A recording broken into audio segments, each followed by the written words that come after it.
So this is how I make hard-boiled eggs using the pressure cooker function of the Ninja Foodi. So start by adding a trivet into the bowl and then add the minimum amount of water, which for the Ninja Foodi is 250 millimeters. Then you can add as many eggs as you can fit in.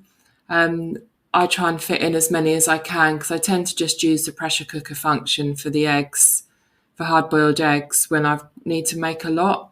So, like if I'm making for snacks or egg mayonnaise or something, then set the pressure cooker off on high for 5 minutes.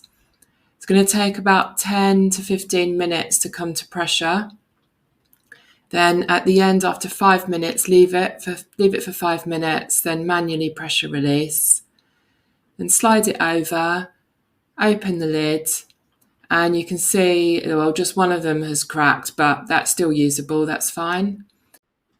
So transfer the eggs to a bowl of cold water with ice in if possible. This makes it so much easier to remove the shell from the eggs when it comes to peeling them.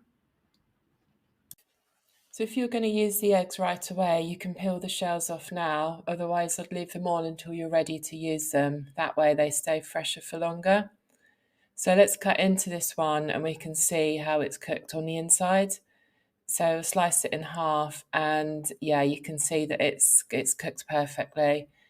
So I like to store some of my hard-boiled eggs for snacks in the fridge, or you can use them to make an egg mayonnaise sandwich. So these snack pots are really handy just for popping them in and adding them into the fridge.